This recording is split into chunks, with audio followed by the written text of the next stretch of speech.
Ladies and gentlemen, hello, hello, and welcome to a very special episode of Sherm in the Booth. My name is Sherm. You guys are some true Chicagoans for coming out in January. It's snowing outside, it's freezing, and you're at the fucking club at 1 a.m. Boys with the bass, yeah, boys, bass.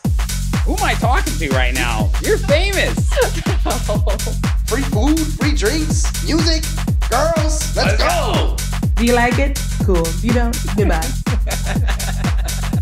I'm missing the most important part. Boys with the bass,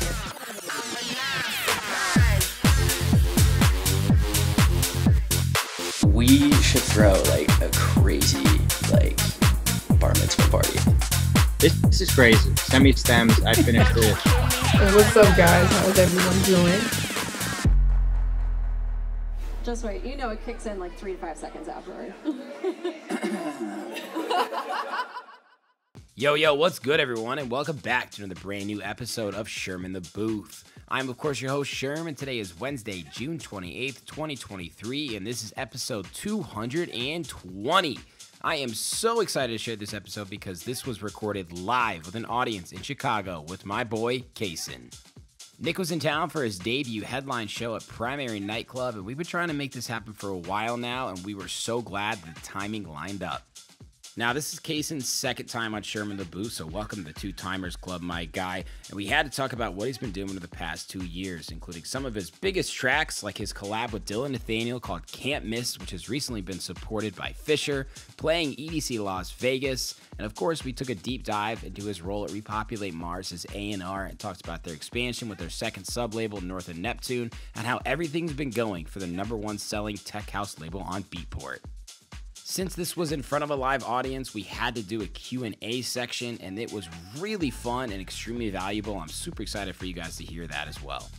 Kaysin, thanks so much for making the time to come do this, man. I love live interviews, and you and I have just this amazing energy together. It was entertaining, it was fun, it was informative, and like I said, it was extremely valuable, so I'm glad that we got to do it, my friend. But let's get into it right now so you guys can hear it for yourselves. This is episode 220 with Kaysin.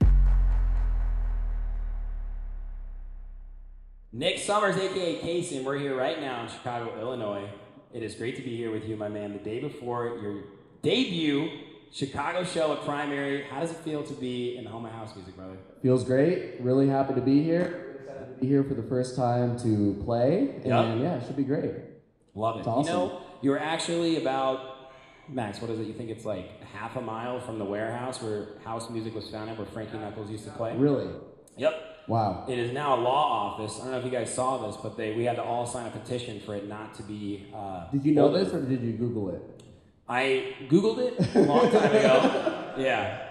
I could be making that up, though. It's weird. It's like small and Somebody skinny. fact check this. Yeah. It's real. It's right over there, the warehouse for house music. No, I believe it. That's awesome. Yeah, no, it feels good to be like, in the city where house music was invented and everything, for sure. I wanted to play here for a long time, so it all worked out. Yeah. Patience is key, isn't it? Absolutely. Yeah. Absolutely. You got to do it when it's right. And Can't force it. Look where you're at now, bro. Seriously. Congratulations. You're just coming hot off EDC. Yeah. How the fuck was that? That was great, man. That was such a good time, dude. Yeah. The rave hangar that I played at was super sick. I was telling Sherm earlier, I went last year and it was like a cool stage. And then when they booked me this year, Insomniac was like, oh, it's way more legit this year. We put a lot more money into it. I was like, oh yeah, we'll check it out. And I walked in, I was like, oh yeah, they were being for real. Yeah, it was sick, man. It was cool. And the set time I played too, I felt was good because I wasn't competing with too many people. So I feel like it worked really well for me. I feel like some of the artists that, especially at those side stages or like art cars and such that you play, it's like if you play later, it's great, but you are competing with huge artists. So no, it went awesome. I had a really, really great time. It was fantastic. And it was also nice that I played on Friday.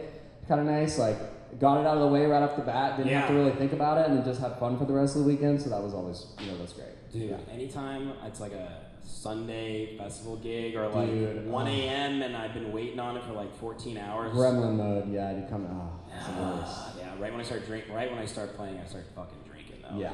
Of course. Yeah, I'm like, thank fucking God.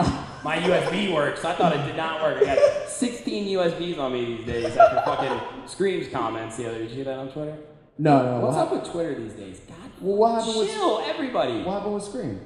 Well, he's a nutcase, but... Well, we knew that. But. Yeah. Basically, I don't know, he said that you need to bring your own CDJ to festivals to test out your USB separately. And everyone was like, that's literally... I'm not doing that. That's insane. I'm going to bring my own CDJ, UAO CDJ.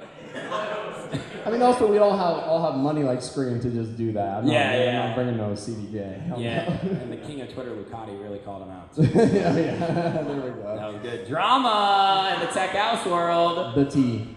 Let's talk politics. Just kidding. Please not. Let's talk politics. But, dude, you just crushed EDC. We're here in Chicago for your debut show. You got Space Yacht, Kaysin, and Friends coming up. What else can we look forward to the rest of the year show-wise for you? Yeah, so I got Kaysin, Space Yacht, and Friends, which should be really, really... I'm really excited for that show specifically, just because I've been playing at Sound since, like, 2017. It's your second home, man. It's my second home, and, like, it's just... That venue means so much to me as an artist, so the headline there is huge, so I'm really excited. Then I'm playing a festival called Nowhere Festival. It's like a desert fest. Nice. In June 15th weekend, I think. Should be really cool. We just announced it today. And it's sold out, so...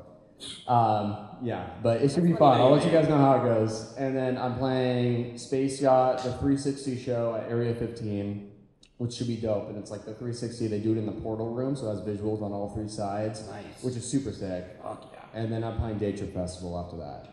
You're on fucking fire, both days. So yeah, this month is looking hectic, but in a good way. I'm excited. Good. Yeah. Well, congratulations to you, man. As a fan of you and now someone that I call a good friend, it really is just amazing to see you having success. Thank you. You deserve it all. Appreciate it. Because these past 2 years for you, bro, 2022, I can't believe it's June 2023. I know, it went by so your grandpa's fast. saying, I can't believe how fast this year's going, but really, it is insane. It went by fast. And as much as I want to go into every single song that you've been putting out, I want to just cover some of the big ones. Do it. Because it certainly is a major reason you're playing some of these big shows. So I told you before, I cannot get Can't Miss out of my head with Dillon Nathaniel. Just came out on Sink or Swim. You also did Shakedown with him. Yep. 2 different but parallel tracks. Before we talk about the tracks, tell us about your relationship with Dillon, because I know you guys are homies. Yeah, no, Dillon's a great guy. Like, we have known each other for many years, and like, we definitely just kind of connected for a period of time, became homies, and then we decided to make a track. We made our first track, Shakedown, for Sink or Swim, which came out last year. Hell yeah. And yeah, he's just like a really, really cool, genuine guy, and like we just really vibe on like just a very friendly level. And like I always tell people, it's like you can make music with somebody that you've never met before. Like I've done it before, but you make better music if you have a connection, because music is a very emotional thing. So anybody relate to that? Yeah, like having a connection and like, you know, being friends with them, it like flows better because you feel like you don't have to hold back as much. You can kind of express yourself a little bit more. So he's a great guy. Dillon Nathaniel is a fantastic producer. He's crushing it, and I still think he's very underrated. Yeah. So I was really, really stoked to make a second record. We have actually a few other records we're making right now. Thank God. We have like two more we're making right now. So stay tuned for those. But yeah, we can't miss. Very, very stoked on that record, man. Yeah. Very awesome, happy. Bro. And Can't Miss, I just saw Fisher used it in the recap video. Yeah, dude. What the fuck? That's insane. Dude, it's insane. So he started playing it. He started playing in Vegas. He started playing at his residency at Tao in Vegas, which was awesome. Yeah. So I was stoked on that. And then I got tagged. He he did like a recap for like Vegas, like EDC or for something, and like he used Can't Miss, which was crazy because all of his other recaps are with his own music. Yeah.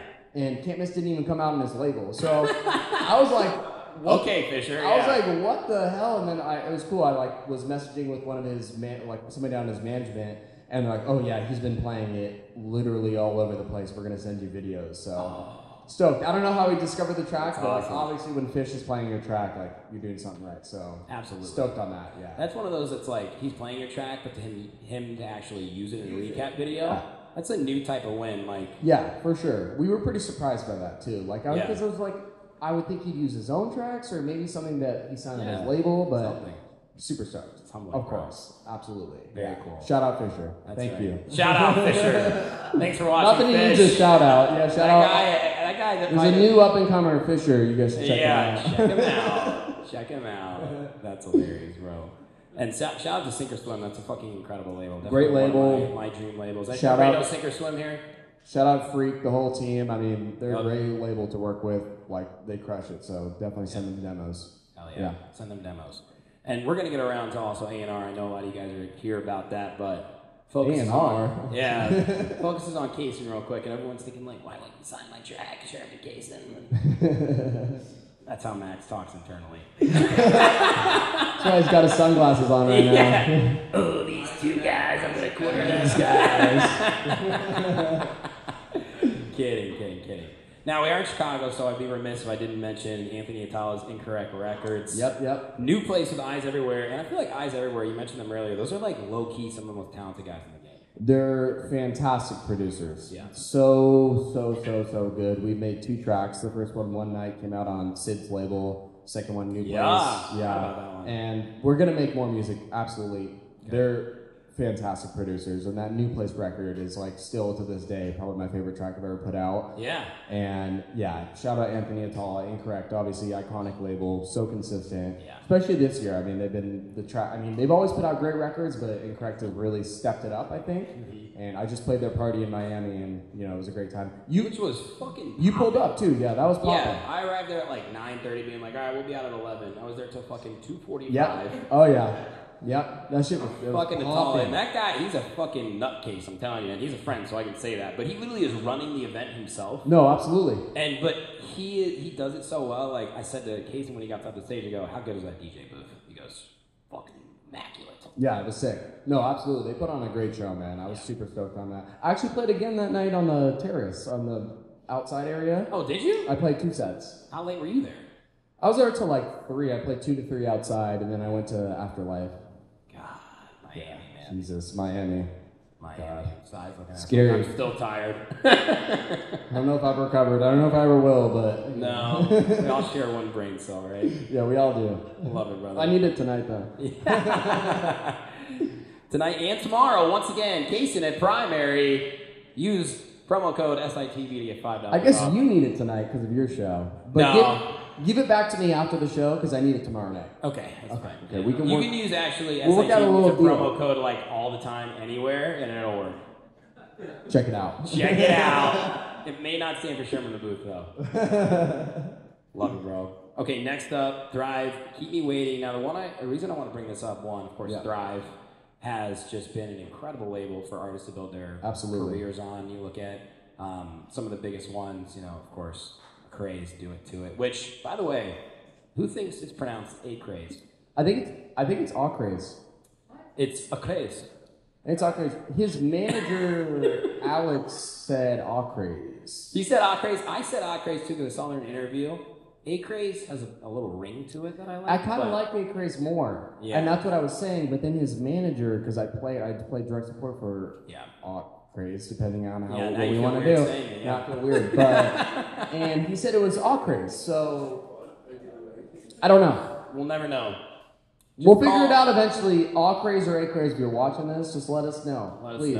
We don't want to get it wrong. Yeah, we don't want to get it wrong. We really don't. He's like, it's a third pronunciation we haven't even brought up yet. We're just embarrassing ourselves. He's like, fuck these guys. Oh my god, bro. But Keep Me Waiting, that's actually probably my favorite Kaysin track out right now because it incorporates so many styles of house that I like. I mean, we've got tech house, disco, some Chicago influences as well. A little outside the box for you from the traditional tech house. Where'd the inspiration come from? Yeah, it's definitely outside of the box. I kind of wanted to do something with a little piano breakdown, kind of try to switch things up. That's kind of how the track started, to be honest, and then everything built around that for sure. I just tried to do something a little different, and then found the vocal that worked with it, which was kind of a miracle. Composition first, then vocal. That was on this case. It did, in this case, it didn't have a vocal, and then I did the piano breakdown, and then I kind of built the bass line from there. And then after that, I added a vocal because I realized I needed a vocal. It sounded too empty. Yeah. So yeah, releasing on Thrive was great. Shout out to Carlos, the A&R for Thrive. He's great. I actually potentially have some more tracks coming out. Let's go. We'll see. But yeah, great label. I mean, very consistent. They're putting out a bunch of great records. So yeah, definitely keep up with Thrive's stuff. Fantastic stuff. Fantastic stuff. Love it. Congrats on that release, man. Thank you. That's on the USB, which is the highest form of a compliment a DJ. There it is. There it is. Did you buy it or you ripped it? I bought it. Wave format on Beatport. What a king. The extra what a king. Cents. What's the fucking deal with that, by the way? You got any idea? What? Why MP3 versus Wave, it has to be a different price point? Ridiculous. It shouldn't be. Who's taking that money? Mr. Beatport? Yeah, Mr. Beatport. Yeah. Mr. Beatport. Don't know who that is.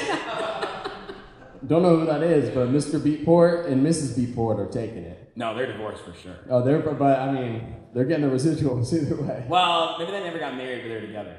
I don't know. We need to do some investigation. We need to follow the money trail. Sit down comedy at its finest right now. Okay, so last one I want to bring up. You know I can bring up so many more. Your upcoming single, AO, with local singles on South of Saturn. Yes. Since it's not out yet, it can't be my favorite, but I think it might be soon enough. Yeah, very, very stoked on that record. Local singles, I mean, they're such great friends and such talented producers, great DJs. So I think they're so underrated. I love those guys. And so they had that track, and they had sent an earlier version to me, and they kind of wanted me to hop on and as a collab and kind of take it to the next level. And we did that, and we're super stoked on it, and Lee really vibed with it. So we're doing it on South of Saturn, June 16th, I think, my next single. Let's go. And is it Friday today? It's Friday today, huh? Friday. So 2 weeks from today. So perfect. It'll come out. Perfect promo. So check it out. EP. Yeah. So very, very, very stoked on that record. I mean, it's awesome. It goes so well live.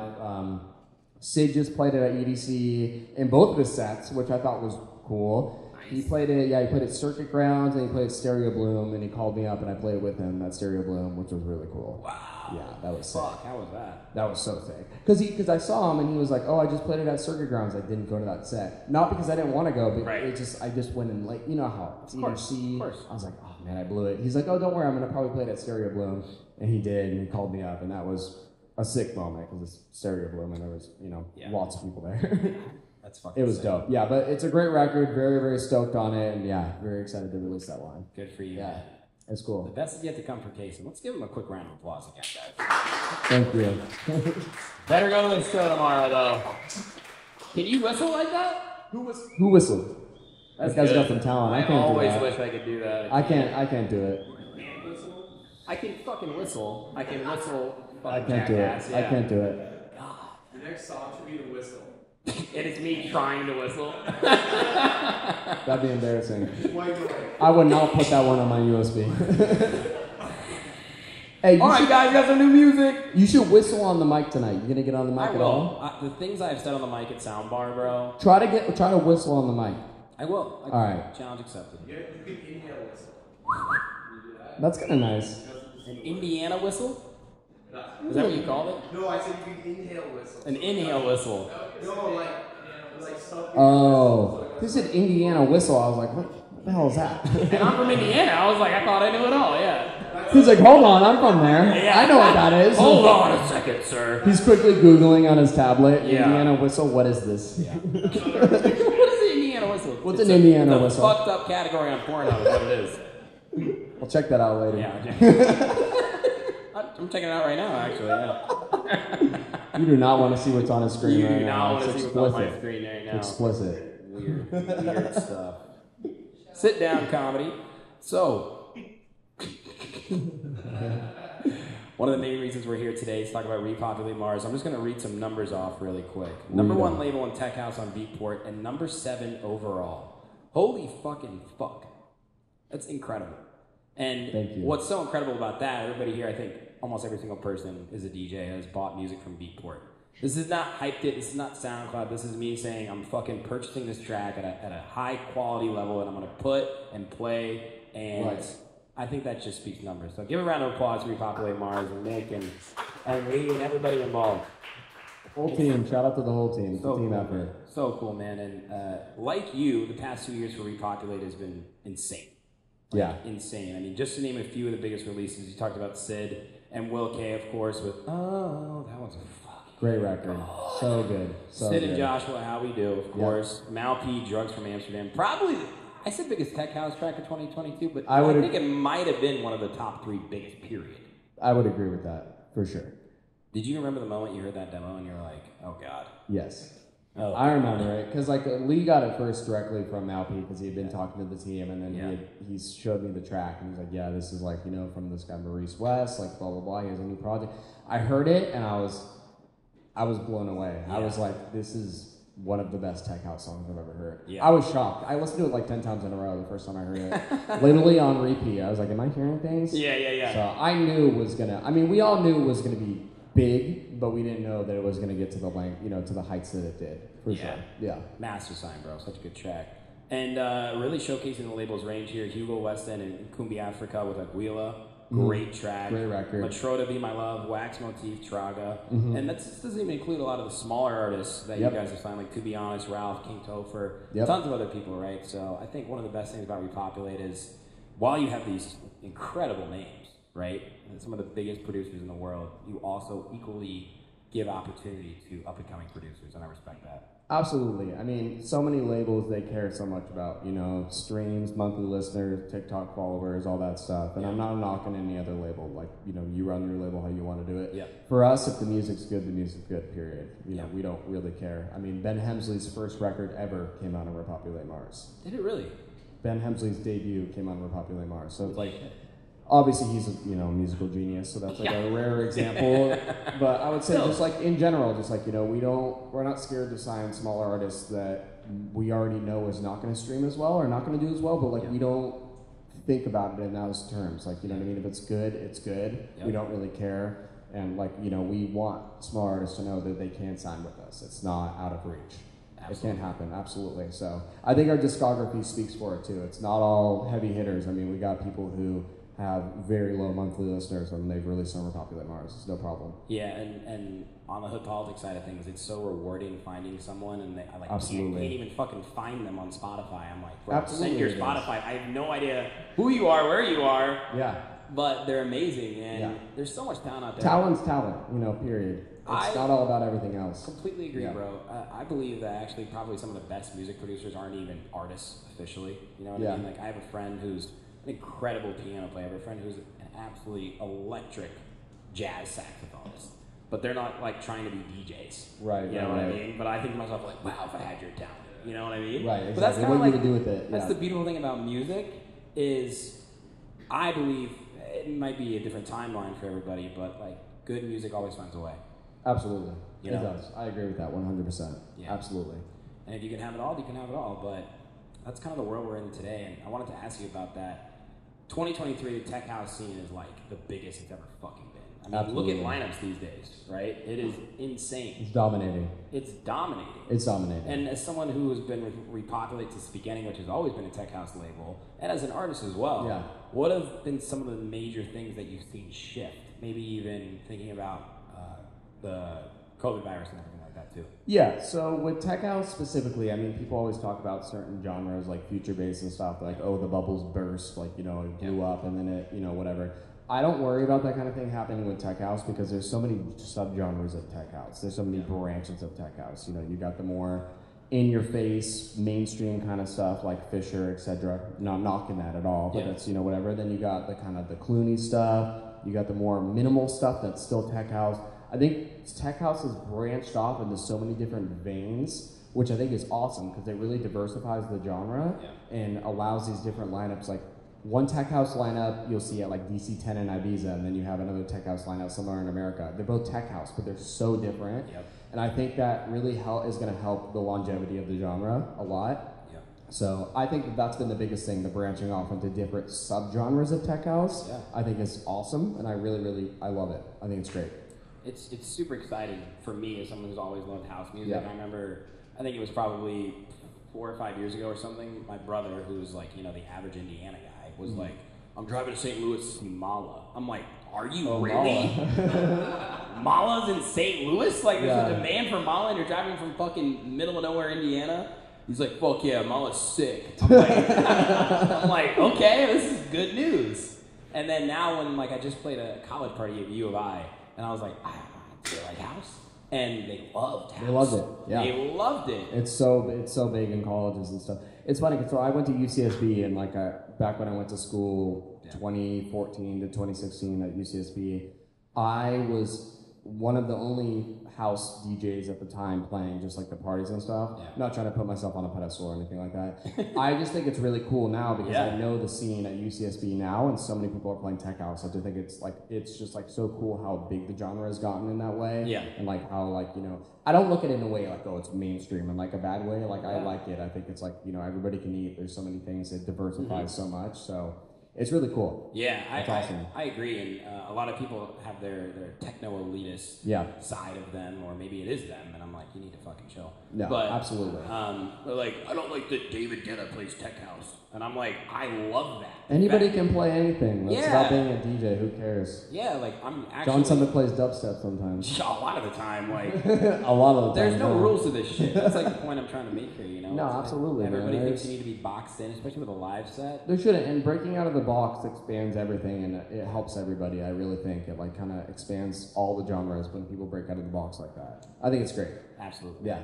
And speaking of breaking out of the box, it's Repopulate Mars, it's South of Saturn, and now it's North of Neptune. Yep. Tell me about North of Neptune. What was the reason you guys launched another sublabel? Yeah, so we wanted to start another sublabel. So Repopulate Mars is weekly. South of Saturn is every 2 weeks. And we wanted to start North of Neptune, one, to be opposite of South of Saturn. So now we can release North of Neptune and South of Saturn, and they switch off. Nice. But also we want to kind of diversify the sound between the two. So South of Saturn, we want to be a little grittier, a little clubbier.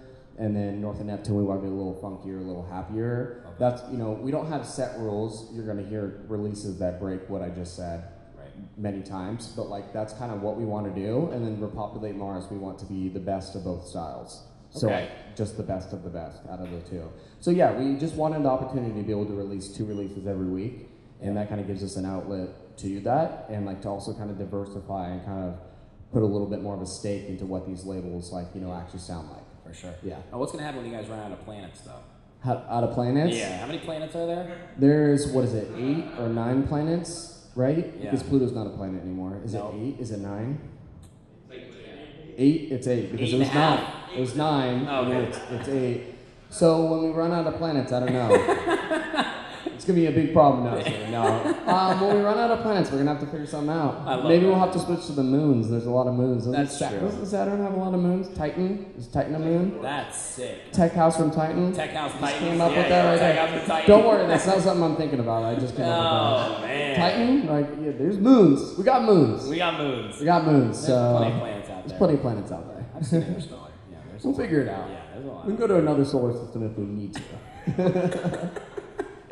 Amazing, bro. So what does the next 6 months look like for Repopulate, South of Saturn, and North of Neptune? You guys slot it all the way, like, literally through December, or what's the schedule? Gotta think about this. We're in June right now. Yeah. No, so we actually don't. So a lot of labels slot very, very far ahead. Very far. We actually don't do that at Repopulate Mars or any of our labels because we're a firm believer that, like, if we get a hit and, like, a big record, we want to be able to put it out while it's hot and while it's gaining steam. We don't want to have to be like, oh, this is a hit record, we'll put it out in 9 months. You know what I mean? That's just, like, weird. And we also don't want to, we also don't believe in, like, if an artist already has a release day, being like, oh, actually, we're going to put Mal P in your spot and, like, you can get another date. That's messed up.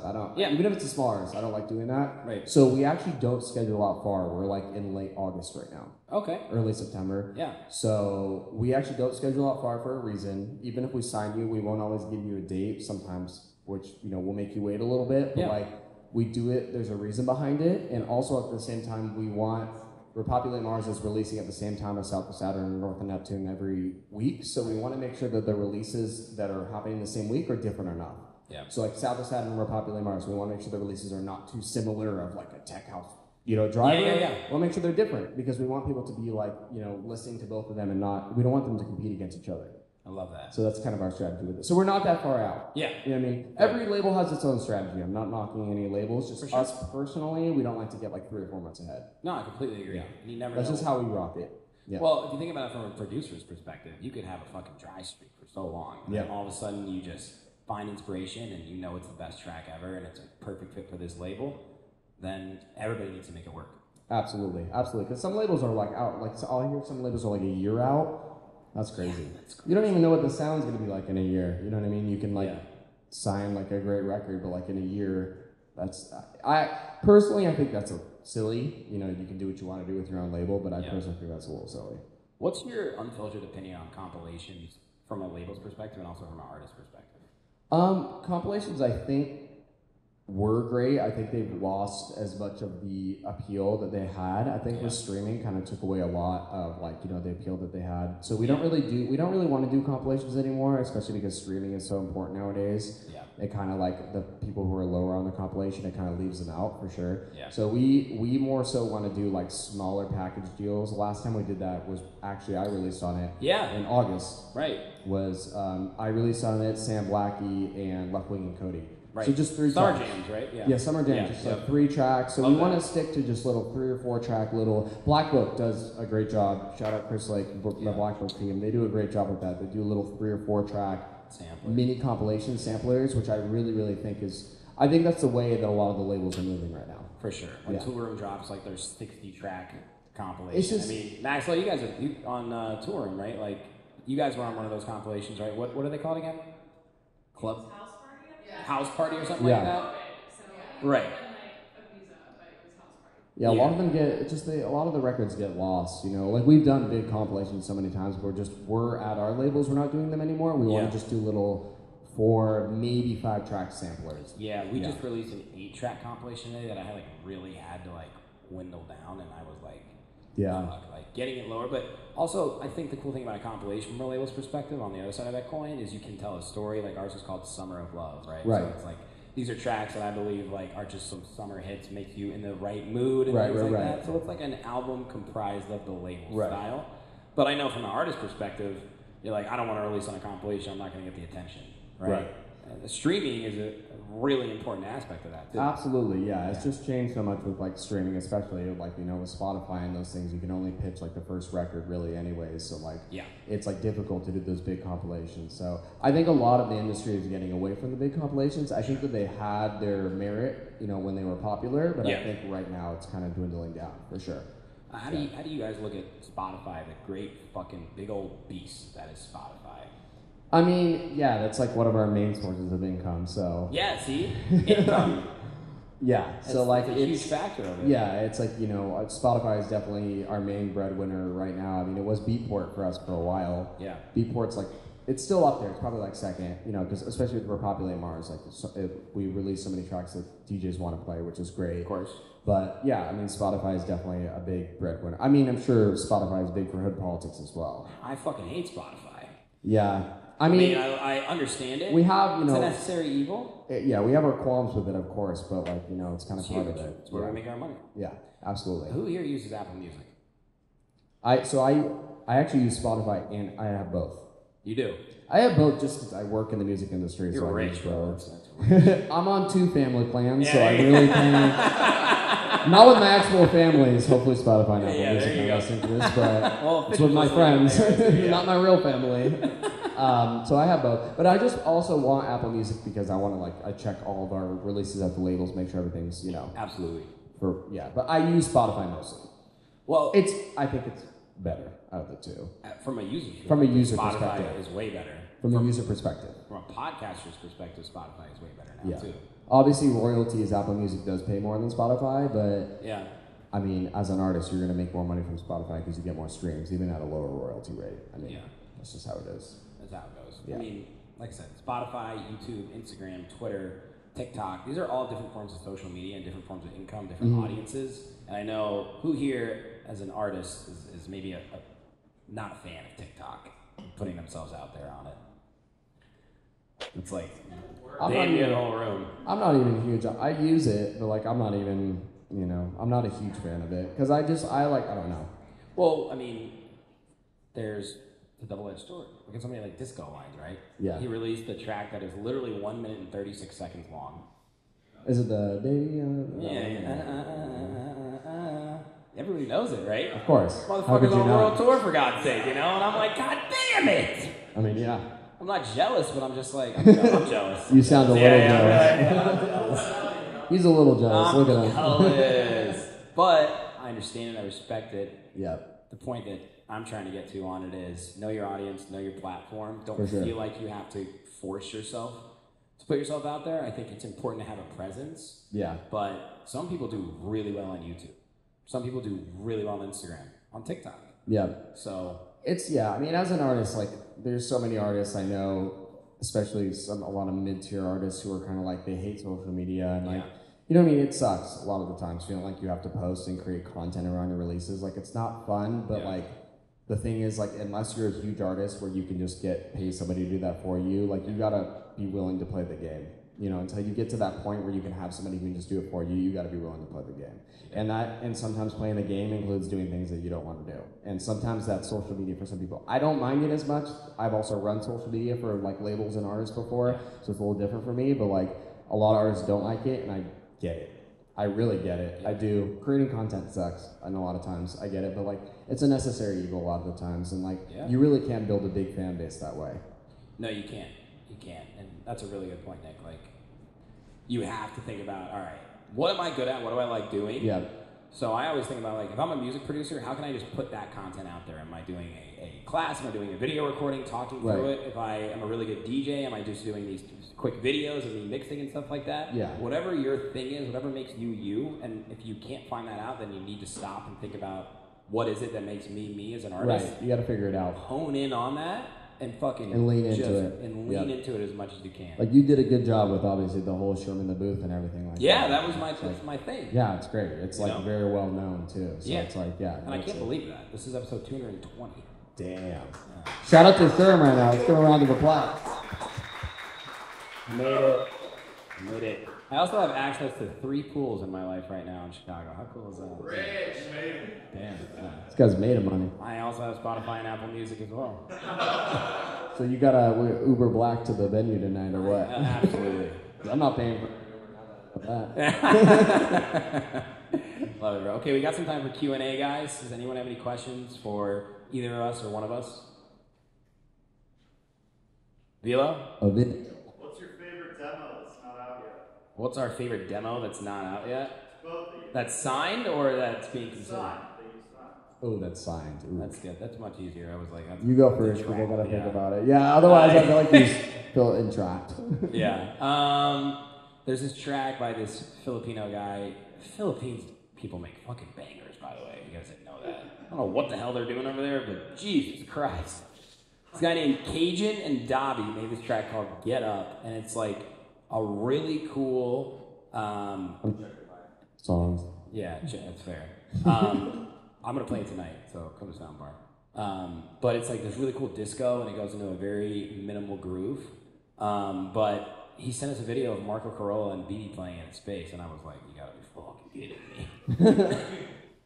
So that one I'm really excited about. Our edits are so much fun. I mean, as a person who started as an open format DJ in Chicago, now having all of these tech house and house edits of big songs. I mean, Max Low Clarity is one of my favorite ones to drop. So fire. And that's probably one of the things that makes me as a DJ. You never know what the fuck I'm gonna play. Like, it might be an edit, it might be the original. You have no idea. But having that as a weapon in my arsenal is really fun. So I like to be able to diversify with Hood Poly on that front. So an unreleased one though for edits, I'm not gonna tell you. Yeah, I mean, it's hard about spilling the beans, to be honest. Local singles have. Is this working? It's going on. It's working. Stop fucking moving. I'm gonna move. I'm gonna move. Should I stand perfectly still like a statue? Local singles have some really sick demos that we might be signed to Repopulate Mars. Wow. So, and they're really good. Boys. So Are they both living? Maybe I'll shout out my boys. Yeah, shout out. They're really great. They're really great. So that's some demos that I think I'm really excited about at this moment. Yeah. For sure. A lot of absolutely. Yeah. For All sure. right, what else? Who's got questions? Goose. What genres do we listen to outside of tech house? You go first. I listen to a bit of everything, to be honest, besides country. I know it's cliche to say that you listen to everything but country, but I mean, I listen to a lot of hip-hop. Pull that, push it in a little bit more. Get it all the way in there, yeah. Oh, yeah. Is that all the way in Yeah, now? I think. You can sample that for a second. Oh, that's I listen to hip-hop. I listen to a lot of bass music, if I'm being honest. Who? Yeah, a lot of people don't know that about me. I listen to like a lot of dubstep and, Fuck yeah. and like a lot of like weird bass music. I really fuck with it. I also listen to like rock music and like different, genres. I listen to a lot of shit. the thing is, like, being an A&R for a label and also being a tech house producer, I listen to so much tech house every day, like hours and hours and hours. So, and I love tech house. Of course, that's my favorite genre. But when I'm like in the car and like kind of living my life, I like to not listen to tech house a lot. So like I listen to a lot of bass music and like other, you know, I listen to a lot of hip hop too.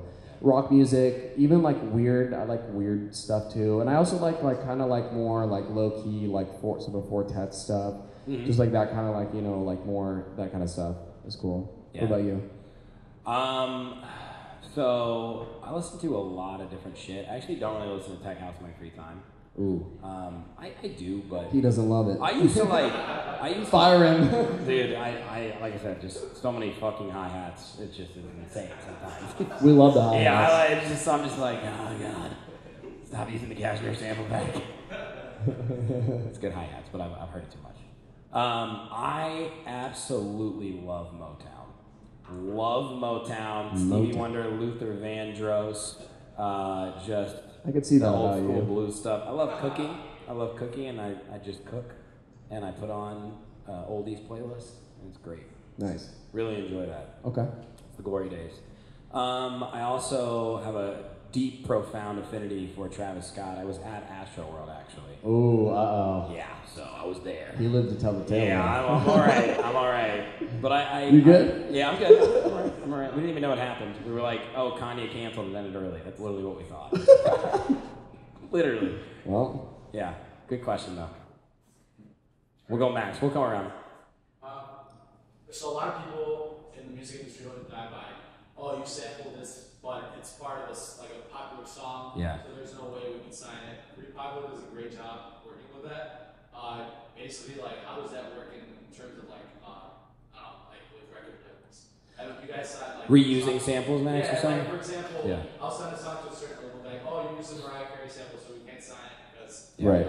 But I know Repopulate, a lot of your bigger songs are songs that have popular samples. So yeah, I mean. Good question. Obviously, at Repopulate Mars, we re-sing or clear, you know, we go through the proper routes for all of it. So we either do a re-sing and clear the publishing, or we clear, you know, all of it and get the sample cleared. I will say it's easier for bigger labels to do that than smaller labels. It's kind of a, you know, clout or position thing for sure. So when we try to clear a sample, it's a lot easier because we've had a lot of hit records. So they're more likely to clear the sample. So that's why some smaller labels, like, whether they have the capital for it or not, sometimes they don't have the position to do it. That doesn't really make it fair, but that's just kind of how it is. So we're able to kind of clear things a little bit more easily because like we've had a lot of hit records and stuff. So yeah, we'll usually work with the artist or the artist team to like, you know, clear, and we'll figure out like, do we want to clear all of it? Do we want to get a re-sing? We have a few good, really, really good re-sing teams that do like a great job. Like the Lee Foss, Joshua, My Humps, that's a re-sing. A lot of people don't know that. They crushed that re-sing. That was probably the best re-sing I've ever heard. Ever. Yeah. I actually thought when they sent it back, I was like, this is the original. Yeah. They did a great job. Yeah, they did a great job when include the publishing on that and release that. But yeah, so it just kind of depends. And then obviously you can also go the cover route. A lot of labels do the cover route. So like if you re-sing the vocal in the exact order that it's re-sing and you do all the lyrics, you can release it as a cover. Technically, you still need permission to do that, but in that case, you don't really have to pay a fee. So a lot of labels have been doing that. So it kind of depends, but yeah, bigger labels are more easily able to do that, kind of because of their standing and like their connections with major labels who are the ones who often own the samples. Yeah, good question. I couldn't answer it better myself. When it comes to samples that I've maybe heard on Splice before, I remember when I first got into producing, I thought every single song was an original vocal. I was like, this is incredible. Did she sing this herself? Damn. Yeah, and I was like, no, everybody sees this. So if I've heard the same sample before, I just know it right away, and it'll be difficult for me to sign if I've heard it already put out. Yeah, for sure. I mean, when it comes to like splice vocals and such like that, generally speaking, if it's like a splice vocal that I know has been like used a bunch of times, like we won't consider it. Yeah. But with that being said, we have signed many records with splice vocals and stuff. Like if it's a good record, it's a good record. Period. Yeah. And if you're using a splice vocal, like there's nothing wrong with that. You know what I mean? Use what you have available to you, but like if you're gonna use a splice vocal, I always say like don't sort by popular Try to find the ones that are a little bit more obscure, and if you're going to use the ones that are more popular, switch it up. You know, switch the pitch, switch the format, make it weird. You know what I mean? Switch the order of the words. Chop it up, splice chop it up. You know what I mean? Like, there's nothing wrong with that. Can't Miss, like the record we were talking about earlier, that's a splice vocal. Yep. We pitched it down like 4 semitones, mess with the format, mess with like, you know, everything. So, I mean, like, make it your own, for sure. There's nothing wrong with using those kind of vocals. Use what you have available to you, and it's not always that you have all these like sick acapellas that you can clear unless you're like a superstar DJ. So use what you have available to you, but like if it's like a splice vocal or loop cloud, switch it up, change it up, get creative with it. Love that. Yeah. Okay. We had a question here, Blake. Yeah, so as much as I love techno, I feel like everyone's trying to make techno now. Everyone is trying to make techno. Especially like tech house guys and house producers. Yeah. And I was kind of thinking like, what do you think the direction is right now for like house in general, tech house. But also, where do you want to see it going? Like, I still like disco-y house stuff, but everyone's doing techno now. Where do we want to see house and techno go? Yeah. Like, because everyone's got the techno sting right now. And it's, again, all That's such a Canadian way to say it. Are you from Canada? Yeah. Where at? Toronto, play hockey 14 times a week. I love Canada. That's what I was going to say. I know, I fucking love Canadians. It's so great. Yeah. I'll take that first. Yeah, go ahead. I think, you look at a festival like Movement, which a lot of people don't like the fact that people like Diplo and Skrillex play that festival. I've been to Movement twice. Everybody should go to that because it's fucking experimental. I think that a lot of people don't know what techno is actually out there.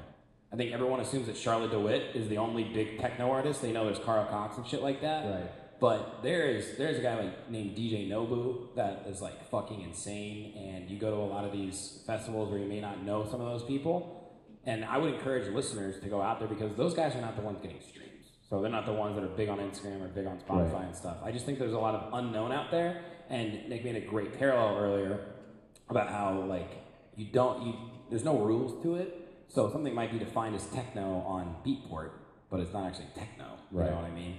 Like, I think also Repopulate was like number 8 in bass house, and I was like sick. Yeah, that's because we released this Don't Blink EP, and it did really well in bass house. We tried to get it switched to tech house, but they're like, no. We're like, okay.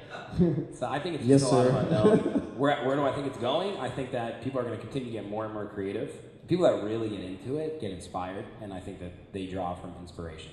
So where it's going, I don't know, but it's exciting. Absolutely, yeah. I think that's a good answer for sure. I mean, yeah. As far as the whole techno thing, I mean, obviously techno's been around for so long, and like it is gaining more mainstream popularity right now. But a lot of the techno elitists think that that's a bad thing, but I don't think that's a bad thing at all. Like, I'm a huge techno fan. I listen to a lot of techno. We're actually releasing our first techno record on Repopulate Mars next month. That's awesome. Can't say anything more than that, but it's a banger. Go to a set tomorrow, you might hear. Yeah, we might play it. We'll see. We'll see how dark we get. But yeah, no, I think it's cool. I mean, I like when artists like, you know, you have like John Summit releasing Revolution last year, like a techno record. I like when artists like kind of take risks and do stuff like that because I think it brings people to these new genres. And I don't think all these things should be so gatekept and like elitist. I think it's silly. It's music. We should all love it, you know what I mean, no matter what, so. Hey man, the sting is good. That bee is dead. The boys are buzzing. The boys are buzzing. Love it. Did you have a question? I do. Yeah. So when you guys are listening to demos, are there specific things you look for? I mean, good music is good music. Yep. But are there things you look for specifically to stand out more than others? Yeah, so I kind of talked about this when I did this workshop in Brooklyn last month, but yeah, so like I look for a few things for sure, like memorability. I look for like what makes the track memorable. We get so many demos that are just good tech house tracks, fundamentally good. They're bangers, you know, they have a great build up, they drop good, you know what I mean? We don't sign them, and people are like, why didn't you sign this record? It's like, because you don't have that thing. You don't have that thing that makes you stand out, memorable, that thing that makes you different. You know, you have these tracks that, think about tracks that you really like that like you just keep coming back to over and over again. It's because they have that thing, that earworm that I always say that gets stuck in your head. Like, you know, like you just keep coming back to it. So we look for that kind of a thing that kind of makes it really original, stand out, that's like probably the main thing, and you know, just something that's unique and does something different. I mean, especially at Repopulate Mars, we get so many demos, and so many demos are so similar. So many people are trying to do the same thing. Like the Latin house thing is huge right now. Like, love the Latin house thing. You know, it's great. They're bangers, but like if you're making that kind of music right now, just know that's like the most competitive part of tech house right now. Literally, that's the main thing that we're getting right now. So, you know, do something different. Don't be afraid to stand out. Do something, and just like I always tell people, like when you make a track, even if it's a great track and it's mixed well, has a great bass line, great break, take a look, you know, take a week off the track, come back, think about what's that memorable thing, what's that element. And it doesn't always have to be a vocal. It doesn't always have to be some huge drop. It can be even just a little drum. Like, what is that element? And if you can't name that element, you need to go back into the track and work on it, period. So I always say, like, what's that element? And like, we're not going to sign a track that doesn't have that element, that earworm, that memorable element. It's huge. Yeah, earworm. Is that melody stuck in my head, even if it's just a typical tech house track? The interesting thing for me is we use track stack and we have different comments that we can give people back, right? So people will send fucking pre-mastered, bad mixed, you know. The worst. Just not a track. Don't send pre-masters. Don't. You don't, but also at the same time, I listen to it because what if this is that track? Right. So I would really listen. That would be my answer. Is I really do listen. We really do listen. But I think I couldn't explain it better myself. I mean, it's not a one size fits all. You know, a good track is a good track, but it may not be the right fit. Don't be making what everybody else makes because then you're gonna end up losing your own identity. Yeah, and then like if you're trying to do what's hot at the moment in tech house or any genre, like, you know, last year when the 90s hip hop vocals were like super hot for a while. They still are, but they were really hot last year. You gotta understand, if you're doing that, you're competing with everybody who's doing it. So you're competing with the SITB, the West Ends, like these guys who are like, you know, crushing it.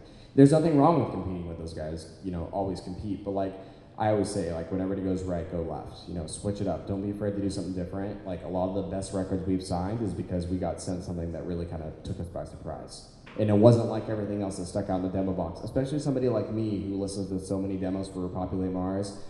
I hear so many demos, so many 90s hip-hop demos. So when somebody does something different and they send us something that kind of sticks out, I remember that. And even after the demo listening session, I'm like, I'm still thinking about that track. And then I'll listen to it again, and then I'm like, okay, we gotta sign this record. Fuck yeah. Yeah.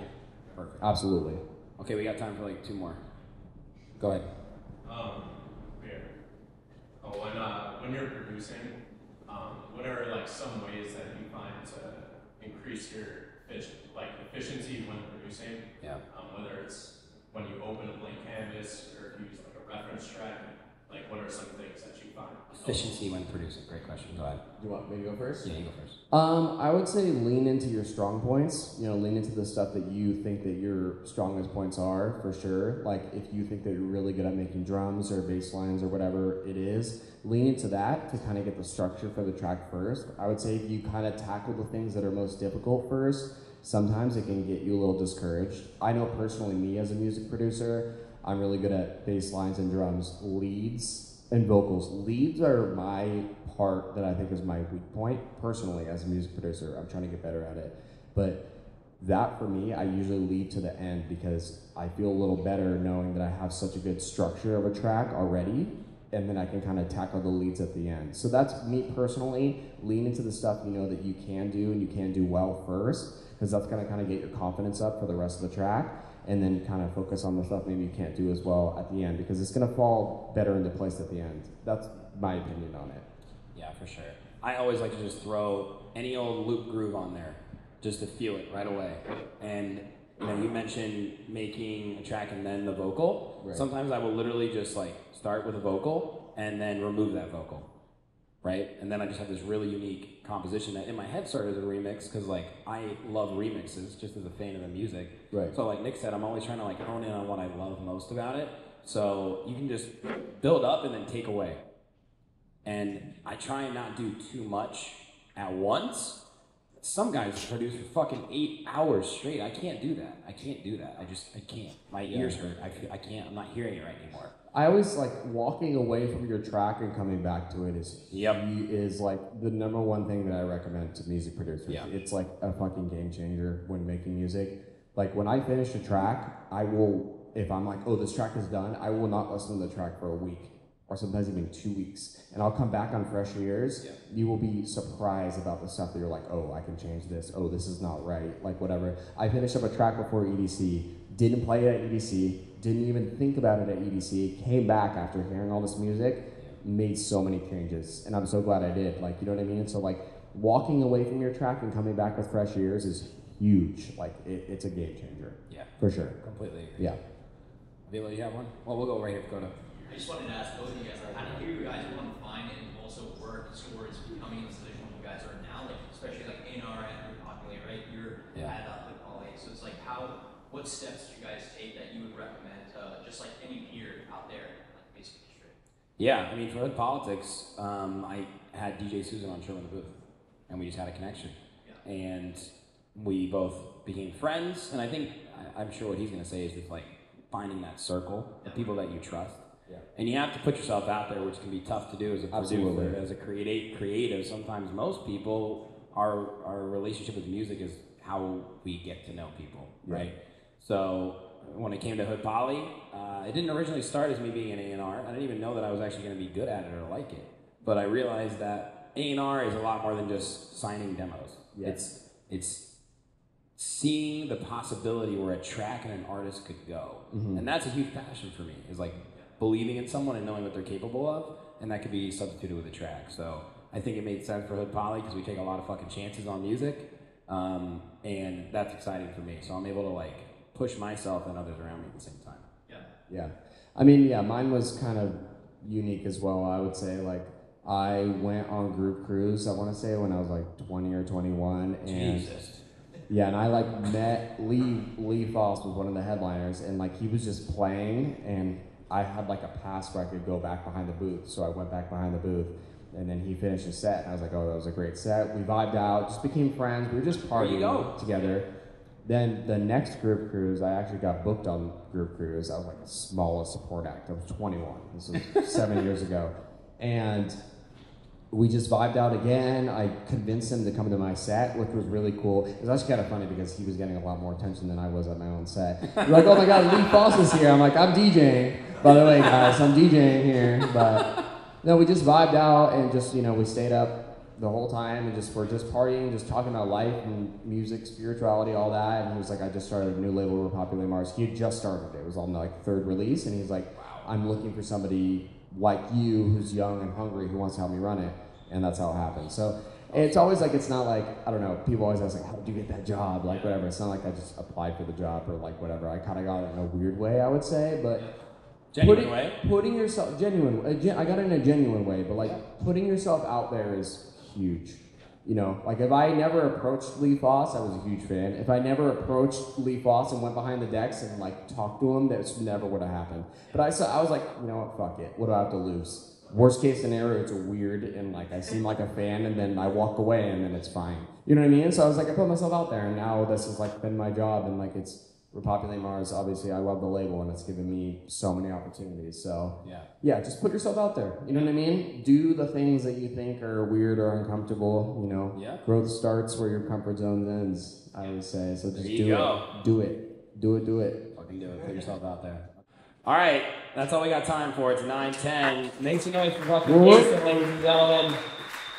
Thank you guys so much. That was awesome. Thank you guys so much for coming. And of course, man, do I love Sherman the Booth. Oh, hey, I think you do too. Hope you enjoyed that piece of content. If you're looking for more, make sure to go to my YouTube channel and hit that subscribe button and turn on all notifications so you don't miss any upcoming Sherman the Booth interviews, live sets, new music, exclusive artist interviews, Sherm's Word, sub-pack reviews, and more. This is your one-stop shop for everything entertainment. Cheers.